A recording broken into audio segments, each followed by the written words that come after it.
Hello guys, আপনারা দেখতে পাচ্ছেন বিচেতে মেলা স্টার্ট হবে আগের সপ্তাহ থেকে। ঠিক আছে, এই যে সব এখন রেডি করা হচ্ছে। ঠিক আছে,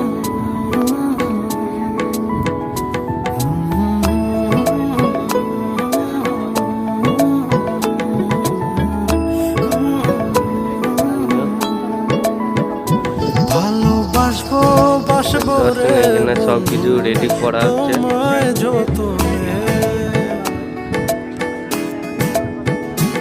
আমার মনের ঘরে চাঁদের আলো